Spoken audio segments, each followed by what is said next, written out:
प्राचीन समय की बात है।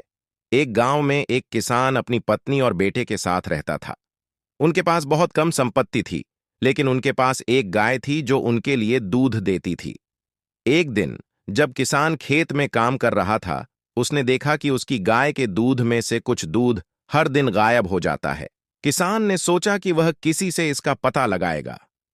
एक रात जब वह सोया हुआ था, उसने देखा कि एक नागिन आकर उसकी गाय का दूध पी रही है। वह नागिन बहुत सुंदर थी और किसान ने उसे मारने का विचार त्याग दिया। अगले दिन उसने एक कटोरे में दूध भरकर नागिन के लिए बाहर रख दिया। नागिन ने किसान की दयालुता को समझा और अगले दिन वह किसान के खेत में सोने का एक सिक्का छोड़ गई।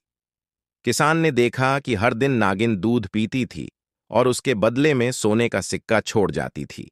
किसान और उसका परिवार धीरे धीरे अमीर होते गए, लेकिन उनके बेटे ने सोचा कि अगर वह नागिन को मार देगा और उसके सारे सोने के सिक्के ले लेगा, तो वे और भी अमीर हो सकते हैं। उसने अपने पिता से बिना पूछे नागिन को मारने की योजना बनाई। अगली रात किसान का बेटा नागिन को मारने के लिए छुपा रहा। जैसे ही नागिन आई और उसने दूध पीना शुरू किया, बेटे ने उस पर वार किया। नागिन घायल हो गई, लेकिन मरने से पहले उसने किसान के बेटे को डस लिया। किसान का बेटा उसी समय मर गया। नागिन ने किसान के खेत में लौटने का फैसला किया, लेकिन अब वह सोने के सिक्के छोड़ने के बजाय खेत को बंजर बना दिया। किसान ने अपनी मूर्खता पर पछताया, लेकिन अब कुछ नहीं हो सकता था।